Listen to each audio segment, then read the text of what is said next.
தான் தமிழிசை அவர்கள் வந்துட்டு எங்க கூட்டணி பலமா இருக்கணும், வாங்க விஜய் வாங்க விஜய் அழைப்பு கொடுத்துக்கிட்டே இருக்காங்களா விஜய் அவர்களுக்கு?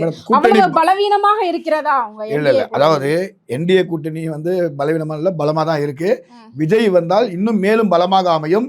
ஊழல் கட்சி, ஊழல்வாத கட்சி, எதிரின்னு சொன்ன பிறகு திரும்ப அவங்களை ஏன் கூப்பிட்டு ஊழல் கட்சி, ஊழலுக்கு எதிரான கட்சி, இவர்களை வந்து வேரோடு நம்ம வந்து தமிழகத்தை வந்து அகற்ற வேண்டும் என்று சொன்னால் விஜய் அதிமுகவுடன் கூட்டணியில் என்டிஏ கூட்டணியில வந்து சேரணும்ன்றதான். அதிமுகவே அவர் ஊழல் கட்சி தான் சொல்றாரு. இல்ல இல்ல, அதிமுகவே ஊழல் கட்சி தான் சொல்றாரு. புரியல உங்களுக்கு? அதிமுகவே ஊழல் கட்சி தான் சொல்றாரு. அதையும் தான் ஒழிக்கணும்னு சொல்றாரு. அப்படி இருந்து அப்புறம் எப்படி அதிமுக என்டிஏ பாப்பங்களே, அதாவது கூட்டணிக்கு வந்து அழைப்பு விடுக்கிறது ஒரு கட்சியினுடைய தலைமை பண்பு.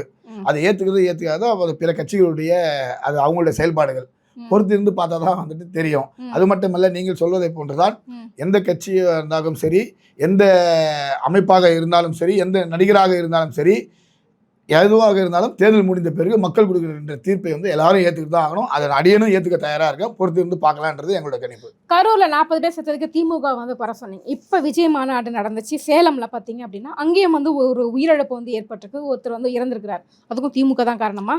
ஒருத்தர் இறக்குறது வேற, அது இயல்பு. ஒரு சில பேருக்கு வந்து ஹார்ட் அட்டாக் வரலாம்.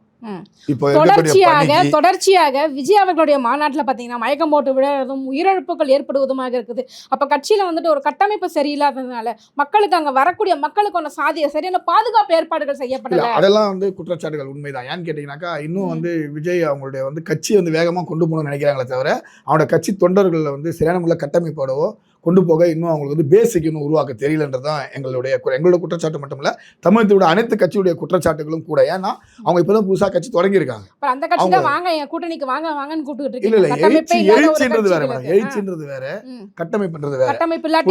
இவங்க வந்து இளைஞர்கள் வந்து ஒரு விஷயத்த, இளைஞரோட ஆதரவு வந்து விஜய்க்கு இருக்கு. அது இல்லைன்னு யாரும் மறுக்கல. தேவைப்படும், நிச்சயமா வந்து கூட்டணிக்கு தேவைப்படும் தாங்களே. அது இல்லைன்னா யாரும் மறுக்கலாம் முடியாது. இல்லைன்னா யதார்த்தத்துல நம்ம பேசுறோம், இல்லைன்னா யாரும் மறுக்கலாம் முடியாது. ஆனால் விஜய் வந்து நான் தனிச்சு நிற்கிறதா தமிழகத்திலே நான் வந்து முதல்வராக ஆயிடுவேன்னு சொல்லி அவர் நினச்சாருன்னா அது சினிமா இல்லை. ஒரு விரல் புரட்சி சினிமாவில் பண்ண மாதிரி ஒரு விரல் புரட்சியெல்லாம் தமிழகத்தெல்லாம் பண்ணலாம் முடியாது.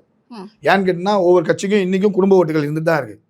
அந்த குடும்ப ஓட்டுகள் இருக்க வரைக்கும் இங்கே வந்து தனித்து பெரும்பான்மையோட விஜய் வந்து ஆட்சி பிடிப்பாரா கேட்டால் நிச்சயமாக முடியாது. நிச்சயமாக முடியாது.